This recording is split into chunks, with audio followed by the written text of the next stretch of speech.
สิยังวิหารติอิสิปตเน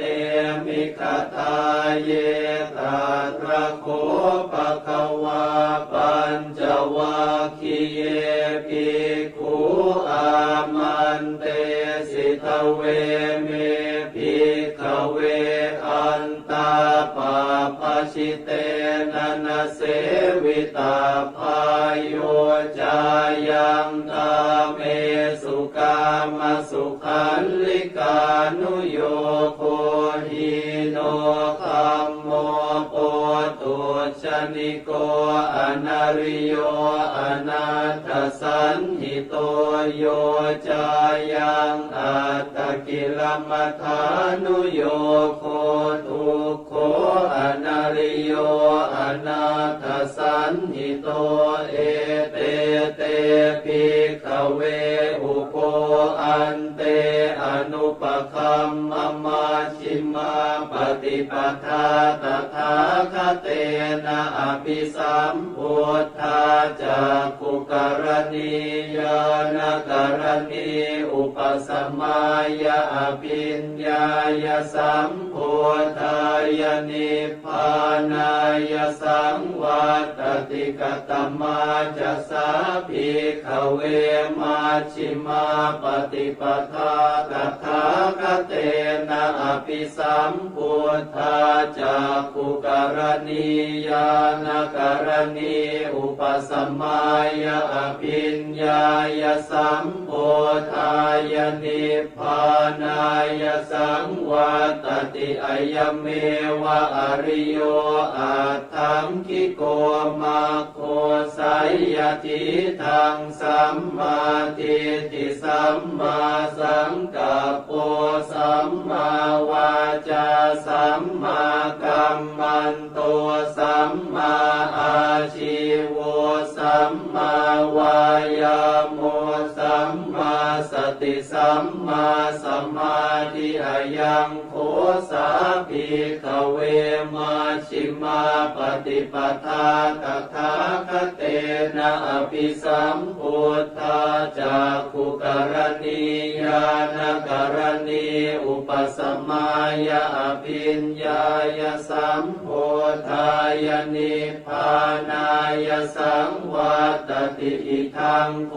ปนะภิกขเวทุกขังอริยสัจจังชาติปิทุกขาชราปิทุกขามรณะปิทุกขังโสกปริเทวทุกขโท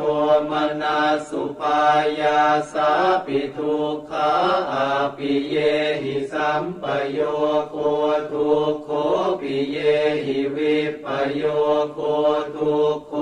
ยัมปิชังนลปฏิตัมปิทุกขังสังขิเตนะปัญจุปาทานาขันธาทุกขาอิทังโคปนะภิกขเวทุกขสมุทัยโยอริยสัจจังยายังตัณหาโปโนภวิกานันทิราคะสหคตาตาตระตาตราภินันทินีสัยยติทังกามตัณหาภวตัณหาวิภวตัณหาอิทังโคปนะภิกขเวทุกขนิโรโธอริยสัจจังโยตัสสะเยวตัณหายาเสสวิราคนิโรโธจาโคปฏินิสสะโคโม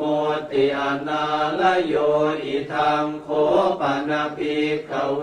ทุกขนิโรธคามินีปฏิปทาอริยสัจจังอายเม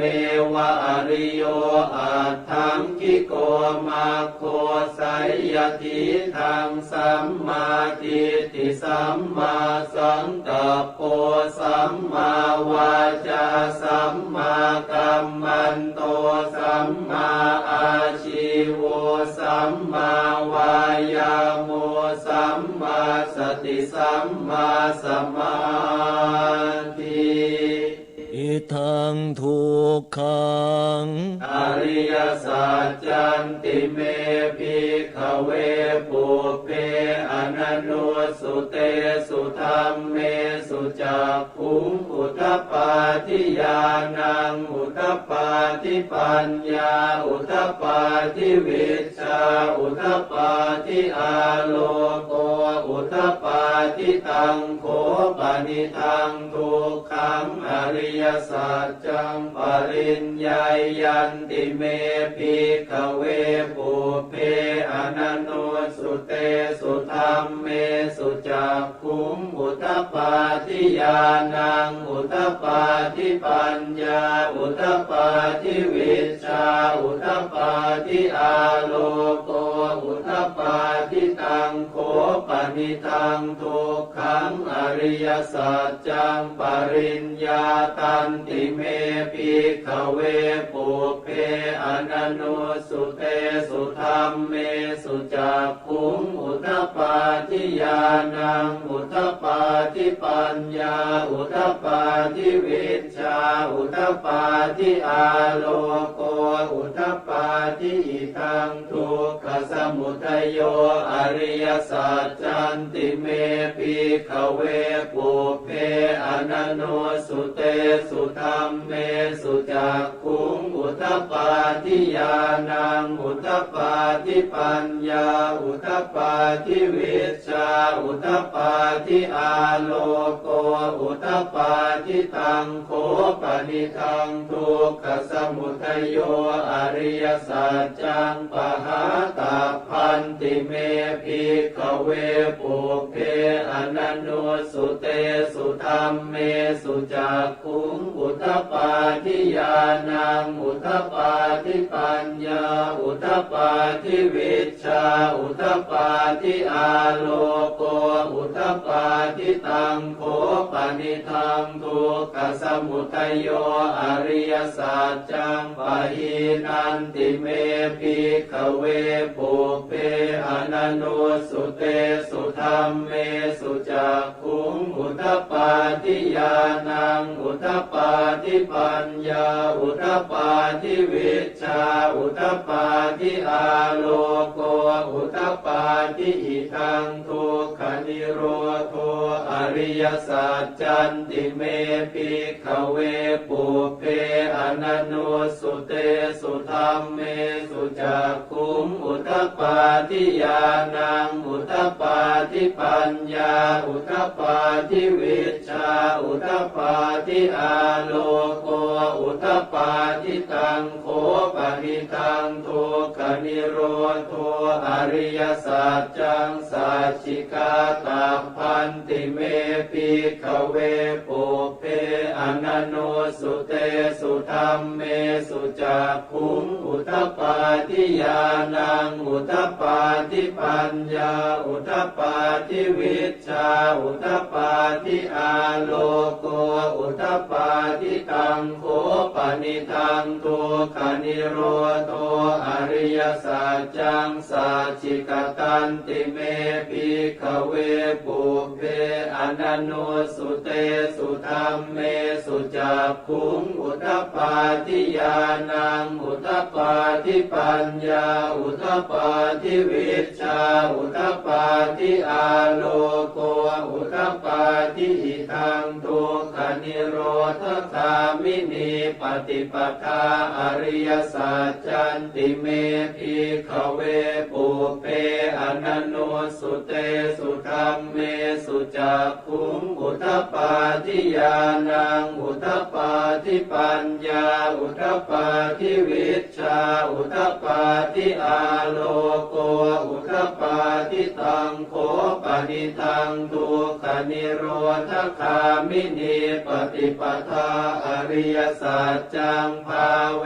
ตาพันติเมภิกขเวปุพเพ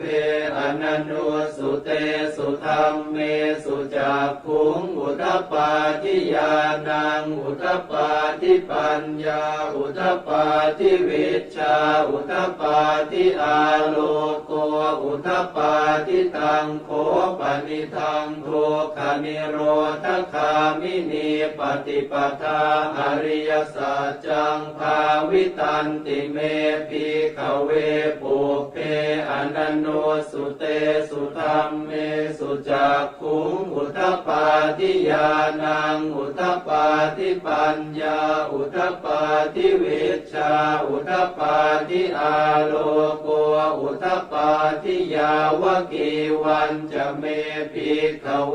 อิเมสุจตุสุอริยสัจเจสุเอวันติปริวัตตังทวาทสาการังยถาภูตังญาณทัสสนังนสุวิสุทธังอโหสิเนวตาวาหังภิกขเวสเทวเกโลเกสัมมาระเกสะพรหมเกสะสมณพรหมนิยาปัจจายสเทวมนุสสายอนุตตรังสัมมาสัมโพ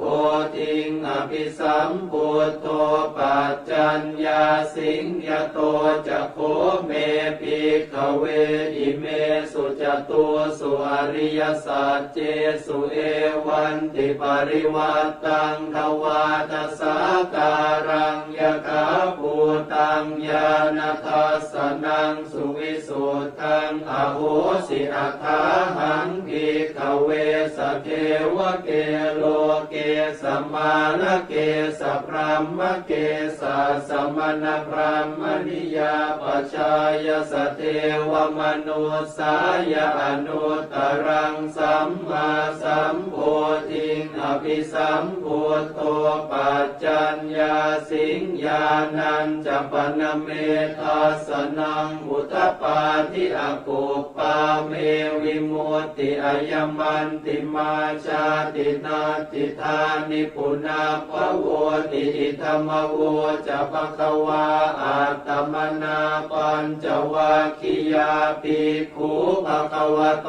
ภาสิตังอภินันทุงอิมาสมิงจะปนวัยยาการณาสมิงพันยมาเนอายาสมโตโกนทัญญาสวิรชังวิตมลังธรรมจากขุงอุทธปาทิยังกินจิสมุทัยธรรมังสัพพันตังนิโรธธรรมันติปวัตติเตจะภควตาธรรมจากเกภูมิมาเทวาสัทธมโนสาเวสุงเอ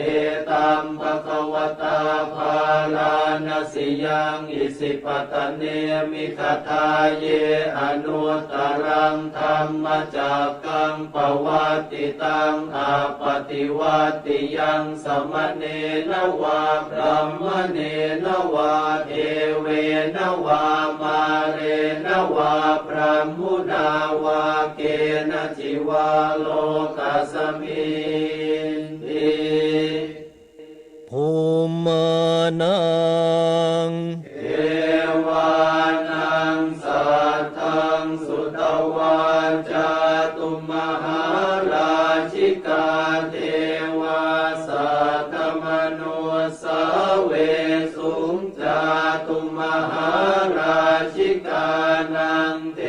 วานังสัทธังสุตวาตาวติงสาเทวาสัทธมนุสาเวสุงตาวติงสานังเทวานังสัทธังสุตวายามาเทวาสัทธมนุสาเวสุงยามานังเทวานังสัทธังสุตวาตุสิตาเทวาสัทธมนุสาเวสุงตุสิตานังเทวานังสัทธังสุตวานิมมานรติเทวาสัทธมนุสาเวสุงนิมมานรตินังเทวานังสัทธังสุตวาปรนิมมิตวสวัตติเทวาสัทธมนุสาเวสุงปรนิมมิต วัสสวัตตีนังเทวานังสัตตังสุตวะพระมกายิกาเทวาสัตตมนุสาเวสุงเอตัมภควตาภารณสิยังอิสิปตเนมิคทาเยอนุตตรังธรรมจักกังปวัตติตังอาปฏิวัติยังสมเนนวาพระมเนนวาเทเวนวามาเรนวาพระมุนาวาเกณจิวาโลกัสมินติอิติหเตนะคะเนนะเตนะโมโหเตนะยาวะพระมโลกาสัตโตอาภูคาจิอายัญจักสัสสหัสสีโลกธาตุสังกัมปิสัมปะกัมปิสัมปะเวทิอาปมาโนจะโอลาโลโอภาโสโลเกปาตุละโหสิอติกัมเมวะเทวานังเทวานุภาวังอัตโคภควาอุทานังอุทานเนสิอัญญาสิวัตโพโกนทันโยอัญญาสิวัตโพโกนทันโยติหิติหิทังอายสมโตโกนทันยาสอัญญาโกนทันโยตเววนามังอาโหสิติ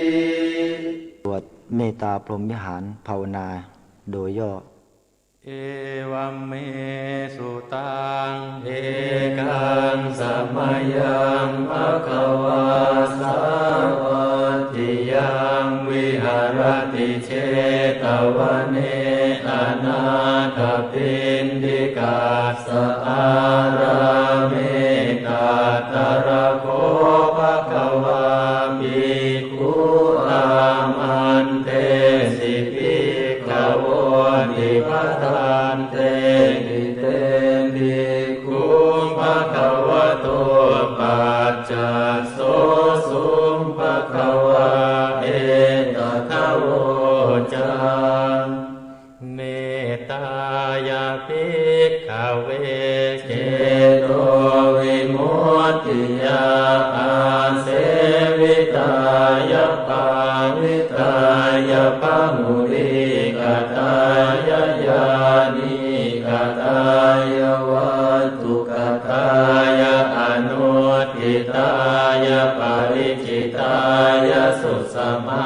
ราตายาเอตัสสานิสังสาปาติกังคากตเมเอกาตัสสะสุขังสุปฏิสุขังปฏิพุชฌตินะปาปะกังสุปินังปัสสติมนุสสานังปิโยโหติละมนุสสานังปิโยโหติเทวตา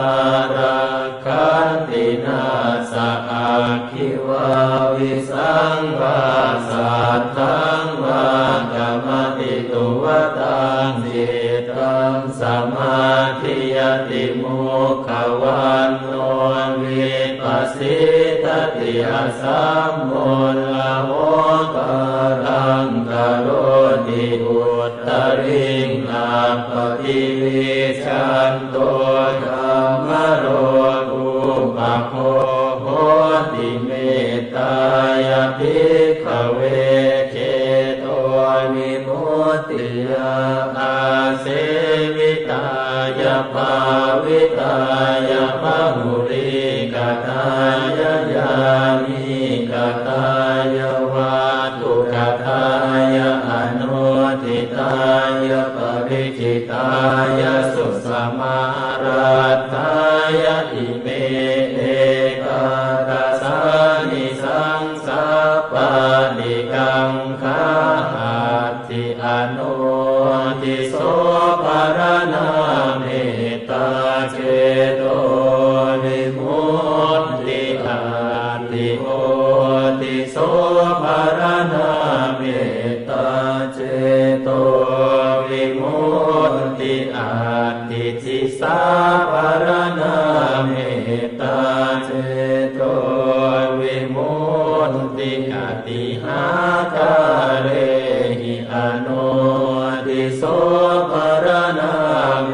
ตตาเจโตวิมุตติกติหาคาเรหิโอติโสภารณาเมตตาเจโตวิมุตติกติหาคาเรหิติสาภารณาเมตตาเจโตวิมุตติปัญจหาคาเรหิอโนทิโสภารณาเมตตาเจโตวิมุตติสัตตหาคาเรหิโอติโสภารณาเมตตาเจโตวิมุตติทัสสะหาคาเรหิติสาภารณาเมตตาเจโตวิมุตติกัตตะเมหิปัญจหาคาเรหิอโนติโสภารณาเมตตาเจโตวิมุตติสัพเพสัตตาอเวราอภยาปัจจานิฆาสุขีอัตตานังปริหารันตุสัพเพปานาอเวราอภยาปัจจานิฆาสุขีอัตตานังปริหารันตุสัพเพภูตาอเวราอภยาปัจจานิฆาสุขีอัตตานังปริหารันตุสัพเพปุคลาอเวราอภยาปัจจานิฆาสุขีอัตตานังปริหารันตุสัพเพอัตตภาวะปริยาปันนาอเวราอภยาปัจจานิฆาสุขีอัตตานังปริหารันตุอิเมหิปัญจหาคาเรหิอโนติโสภารณาเมตตาเจโตวิมุตติกัตตะเมหิสัตตหาคาเรหิโอติโสภารณาเมตตาเจโตวิมุตติสัพพาดิติโยอเวราอภยาปัจจานิฆาสุขีอัตตานังปริหารันตุสัพเพปุริสาอเวราอภยาปัจจานิฆาสุขีอัตตานังปริหารันตุสัพเพอริยาอเวราอภยาปัจจานิฆาสุขีอัตตานังปริหารันตุสัพเพอนาริยาอเวราอภยาปัจจานิฆา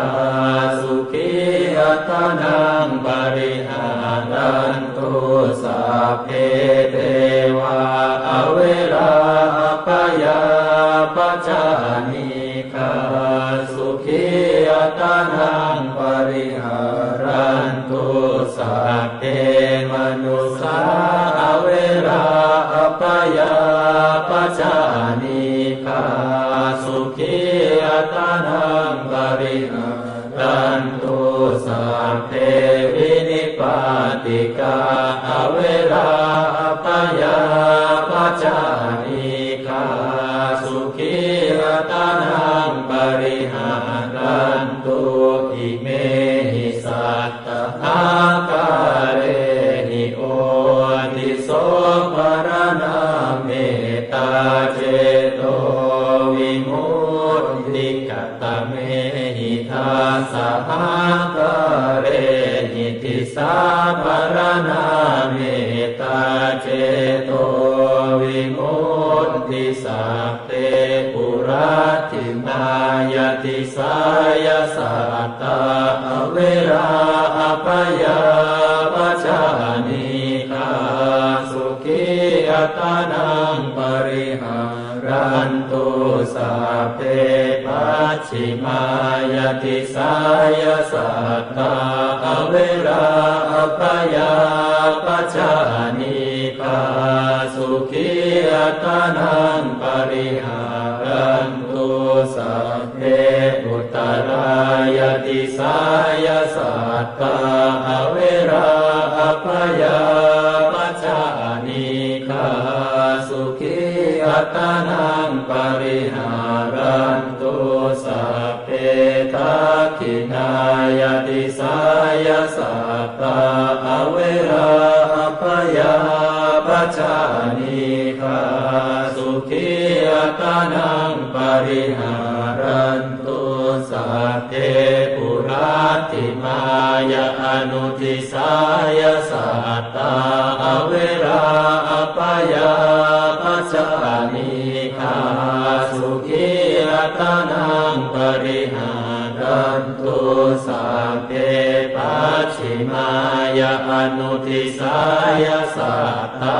อเวราอภยาปัจจานิกา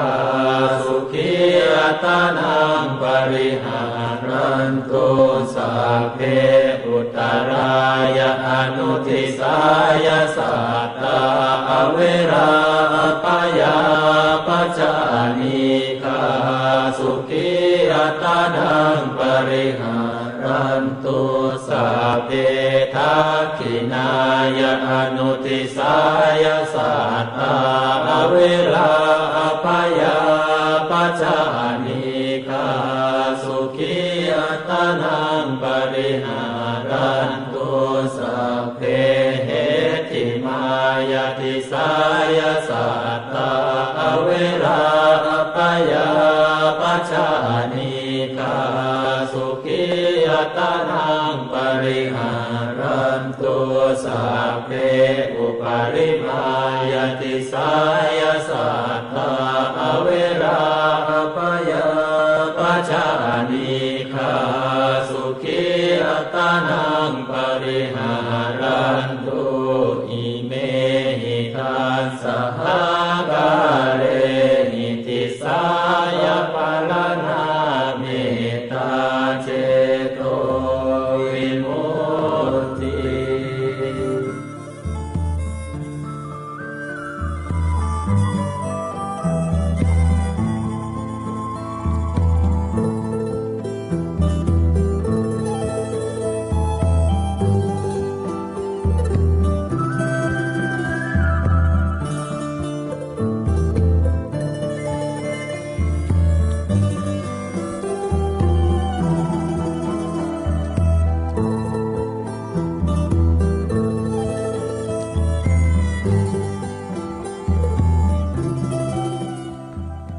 ทุกเจ้า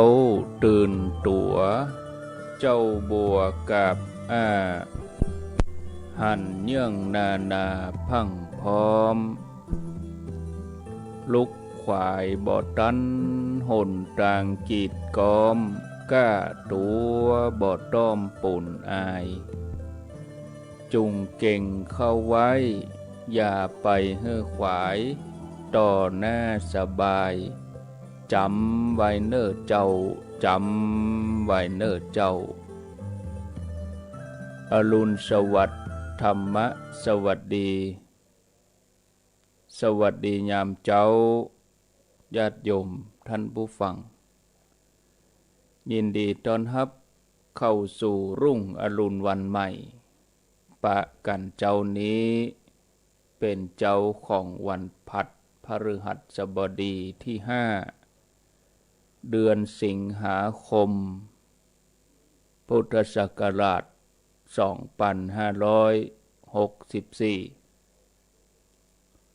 วันนี้เป็นวันเดือน10เหนือแฮม12ค่ เดือน10เหนือแหม12ค่ำพร่ำว่าเป็นวันพฤหัสบดีมาพบกับรายการเสียงธรรมแสงอรุณประจำวันนี้ขณะนี้เวลา 5:37 นาทีไผที่ยังบ่ลุกก็ลุกมาเหียนเน้อลุกมาได้แล้วตื่นมาได้แล้วญาติโยมท่านทั้งหลายหลับลุกเจ้ากินผักตังปายหลับลุกควายกินผักตังเกาลุกเจ้าได้หลายลุกควายได้น้อยหลับลุกเจ้าเป็นเจ้าตังหลายหลับลุกควายป่าเฮือลูกหลานเป็นหนี้เป็นค่าเน้อตื่นมาอย่าเน้อลุกมาอย่าเน้อลุกเน้อลุกเน้อลุกตื่นตื่นได้แล้วลุกได้แล้วญาติโยมท่านทั้งหลายเจ้านี้จะอู้ถึงอุบาสิกาผู้มีความเลื่อมใสศรัทธาในพระพุทธศาสนาคนหนึ่งซึ่งมีชื่อว่าเสสวดีอุบาสิกาเสสวดีสตรีผู้นี้เป็นผู้หนึ่งที่เป็นอุบาสิกาในจำนวนบักกี้10 คนที่มีความเป็นมามีประวัติชัดเจนในพระไตรปิฎกเธอเป็นผู้ที่เชื่อมั่นในกุลของพระรัตนตรัยในระดับที่ว่ายอมสละแม้ชีวิตเพื่อพระพุทธศาสนาจนทำให้เธอได้ครอบครองทิพยสมบัติแม้กระทั่งพระอรหันต์เถระก็ยังอดสงสัยบ่ได้ว่าเธอมีความเป็นมาเป็นไปจะใดในอดีตการเมื่อครั้งสมัยพระพุทธเจ้ากัสสปะเสด็จดับขันธ์ปรินิพพานคนทั้งหลายปรารถนาที่จะบูชาคุณอันยิ่งใหญ่ของพุทธองค์ก็ได้ร่วมใจกันสร้างเจดีย์ขึ้นมาสูง1 โยชน์เพื่อบรรจุพระบรมสารีริกธาตุไว้ให้มนุษย์และเทวดากราบไหว้ครั้งนั้นมีเด็กน้อยคนหนึ่งเห็นเหตุการณ์ที่คนกำลังช่วยกันสร้างเจดีย์เธอก็สงสัยว่าคนทั้งหลายมากันอย่างนี้นักมากมายก็เลยถามแม่ว่าแม่คนทั้งหลายกำลังเนี่ยอะไรอย่างกันอยู่ทำอะไรอย่างกันอยู่ผู้เป็นแม่ก็ตอบว่าเขาเอาดินกีซึ่งบางคนก็เป็นดินกีทองคำคนกันมา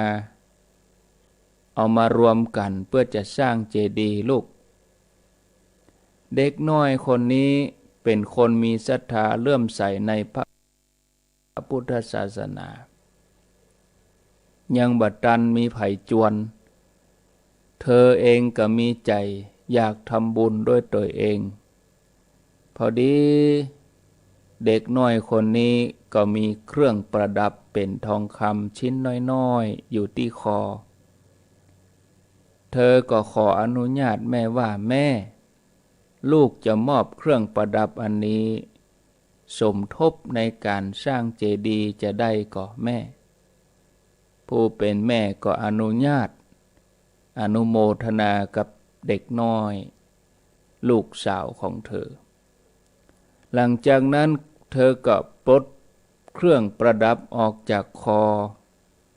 แล้วก็เอาไปมอบให้ช่างทองเพื่อเอาไปตีเป็นแผ่นทองในการสร้างเจดีย์โดยอานิสงส์แห่งความเลื่อมใสในพระสัมมาสัมพุทธเจ้าบุญจากการได้ถวายเครื่องประดับเป็นทองคำอันเป็นสมบัติชิ้นเล็กๆชิ้นน้อย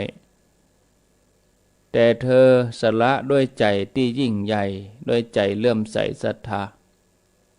เมื่อละจากโลกไปแล้วเธอก็ไปเกิดบนสวรรค์มีวิมานเป็นทองสว่างไสวเสวยทิพยสมบัติตลอด1 กับต่อม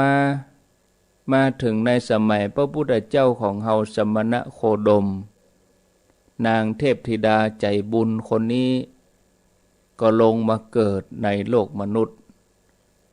เกิดในหมู่บ้านนาลกะเมื่อเติบใหญ่อายุได้12 ปีแม่ของคนใจก็ได้รับคนใจเข้ามาแล้วก็วันนั้นคนใจที่เคยใจงานตลอดเกิดบ่สบายบ่สามารถจะไปจ่ายตลาดได้แม่ของเธอก็ใจให้ไปซื้อของที่ตลาดเมื่อไปถึงตลาดไปถึงกาดแล้วเธอก็หันพ่อกาคนหนึ่งเอาสมบัติมากองไว้สมบัติเหล่านี้เป็นของเศรษฐีผู้เป็นพ่อของพ่อกาคนนี้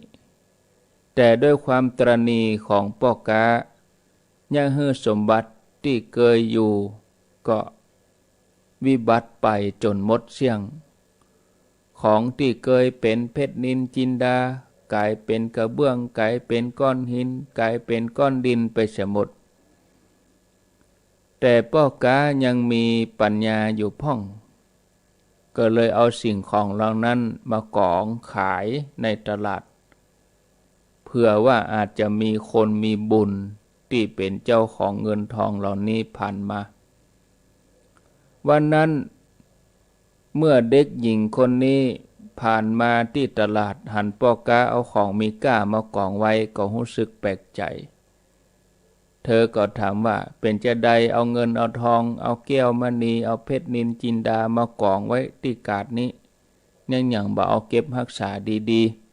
ๆพ่อกาคนนี้ได้ยินก็รู้ทันทีว่าโอ้อันนี้เป็นเจ้าของทรัพย์เจ้าของสมบัติตัวจริงปรากฏขึ้นแล้วสิ่งของเหล่านั้นจากที่เป็นกระเบื้องเป็นกรวดหินดินทรายก็กลายเป็นของมีค่าดังเก่าโดยอำนาจบุญของเด็กหญิงคนนี้เกิดอย่างอันแล้วพ่อกากะไปสู่ขอเด็กหญิงคนนี้กับแม่ของเธอเพื่อที่จะได้ครอบครองสมบัติร่วมกันสำหรับผู้มีบุญแล้วบุญก็จะดึงดูดสมบัติทั้งหลายให้หลั่งไหลมาดังเด็กหญิงคนนี้ชีวิตของเธอพลิกผันโดยอำนาจบุญที่เคยทำหลังจากที่แต่งงานเธอก็ได้ครอบครองสมบัติมากมายมีสมบัติบักขาดสายใจสวยเมื่อเด็กหญิงแต่งงานไปอยู่บ้านสามีก็หันความดีของเธอก็พาเธอไปเปิดห้องเก็บสมบัติแล้วถามว่าเธอหันอะไรอย่างในห้องนี้พ่องนางผู้มีบุญตอบว่าหันเงินทองแก้วเพชรนิลจินดาอยู่มากมายผู้เป็นสามีก็บอกกับเธอว่าสมบัติเหล่านี้กลายเป็นของบ่มีค่าเพราะตัวปี้บ่มีบุญพอที่จะครอบครองแต่น้องมีบุญนักของเหล่านี้เลยกลายเป็นของมีค่าดังเก่าเพราะฉะนั้นตั้งแต่นี้ต่อไปขอให้น้องเป็นผู้ดูแลทั้งหมดดูแลสมบัติทั้งหมดพี่จะ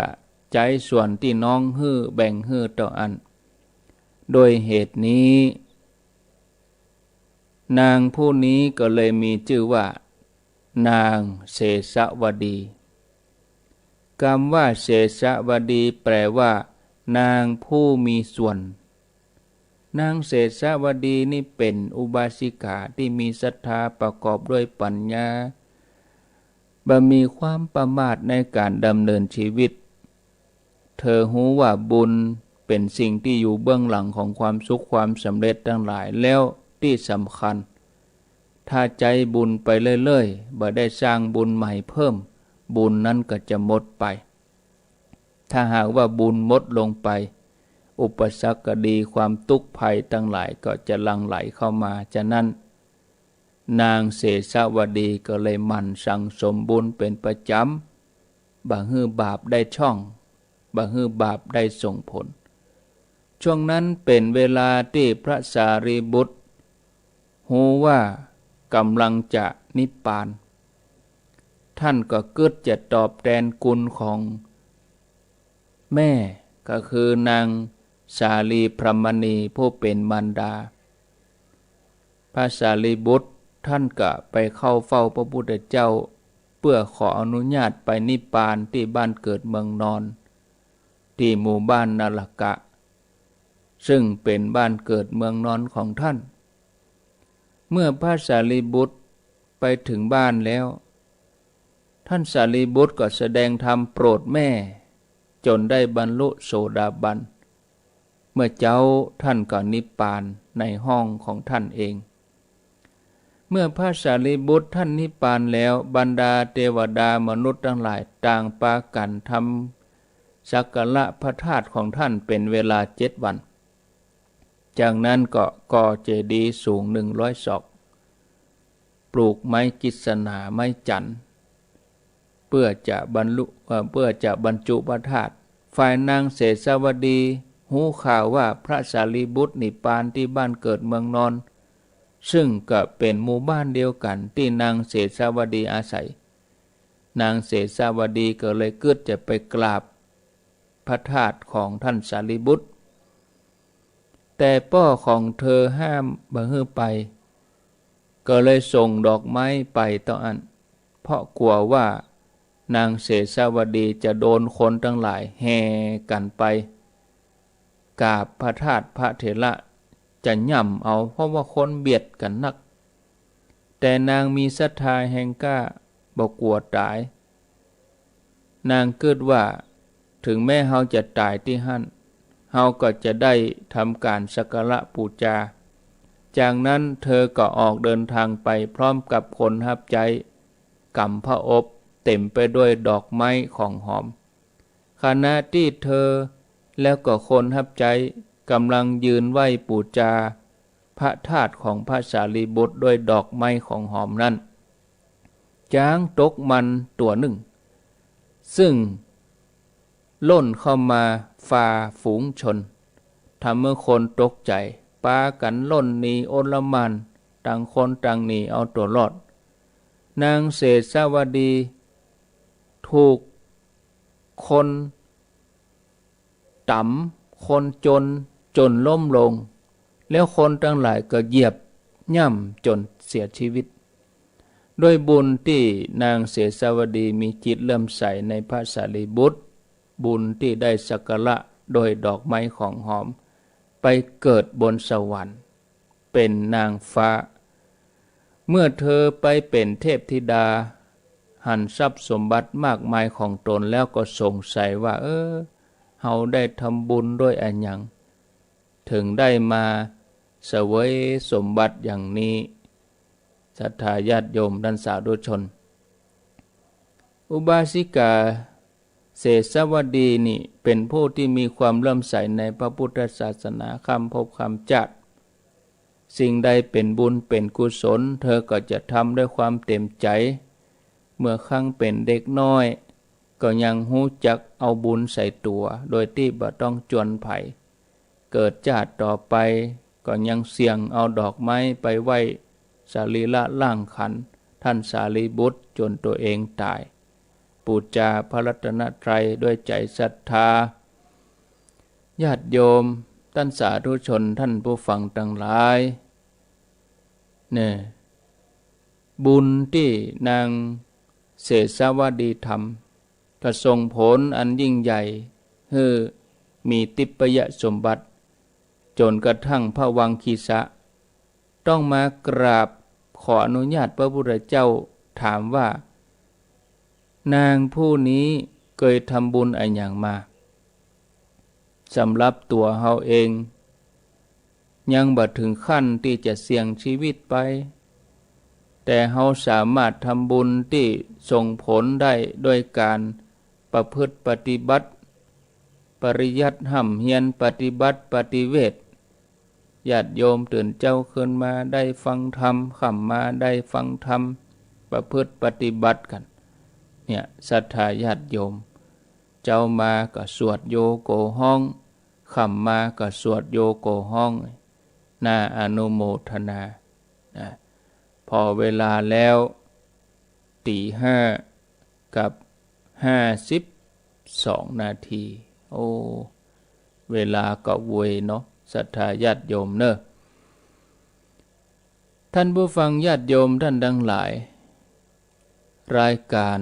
เป็นประจำได้มาปะญาติโยมแล้วก็ท่านผู้ฟังที่ฟังห้วยตองสัก 98.75 นี้เปิ้นจะปิด2วัน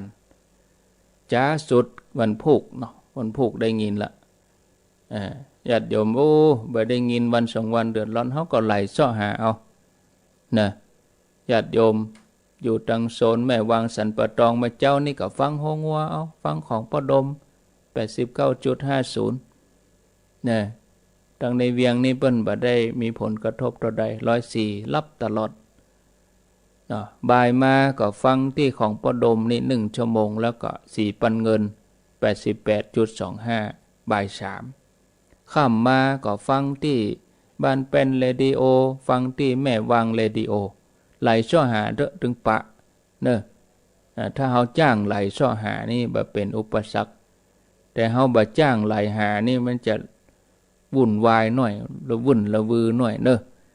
อันนี้เฉพาะที่เคยฟังตัง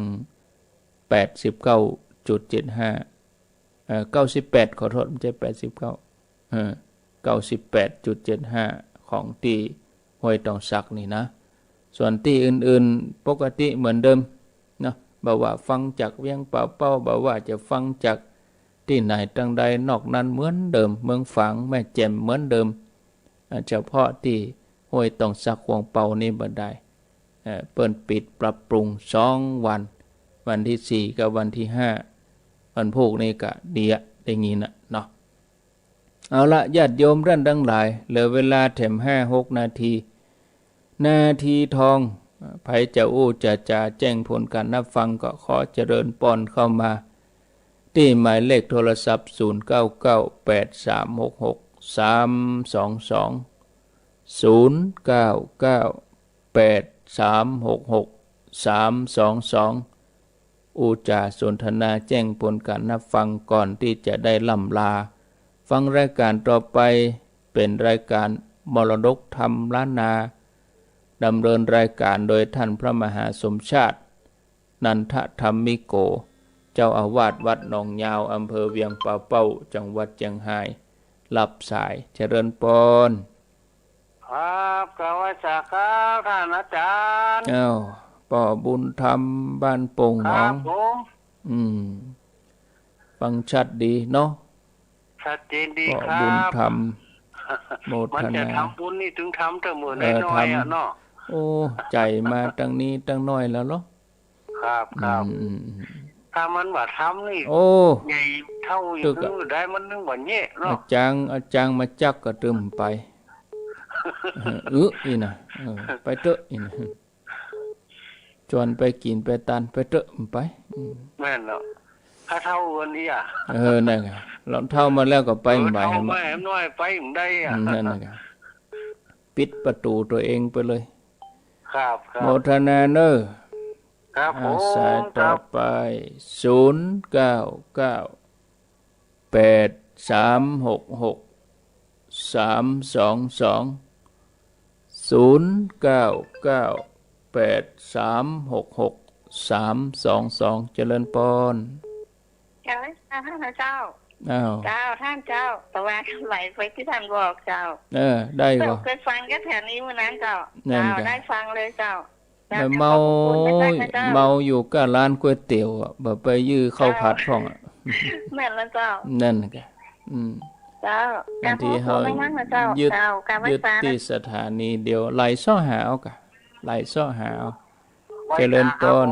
ไปอินชัดเจนดีน้องเบี้ยวครับเอาไปอีกคนแล้วกันครับน้องเบลฝ่ายหินเนาะดังในเวียงก็ลองไหลไปที่100.25ก็ได้นะนั่นฟ้าเรดิโอ100.25เจริญพรเจริญพรพอหลวงน้อยว่าจะได้ผมลองฟังอยู่ด้วยครับชัดเจนดีเนาะชัดเจนจัดดีอากาศจัดดีวันนี้ดีแล้วปลอดโปร่งโล่งสบายโมทนาครับสายต่อไปเจริญพรเจริญพรไหว้พระเจ้านะพระครูว่าจะได้คนมีบุญอยู่กับเงินกับทองหันเป็นของเป็นกูดเป็นทรายเลยหันเป็นหินเป็นทรายไปคนมีบุญของกำเดียวมีของมีกาอีกดูด่าไปตายบนย่ำจนได้ล่ะสิ่งบุญกับเตียนไปไหวมันก็ได้ไปเกิดติจะดีก็เจนนี่นะเจ้าโมทนาสายต่อไปเจริญพรเหลี่ยม2 นาทีเจริญพรบอกอู้ก็วางไปสายใหม่เข้ามา0998366322 0998366322เจริญพรเจริญพรติดแล้ววางไปสายใหม่มาแทน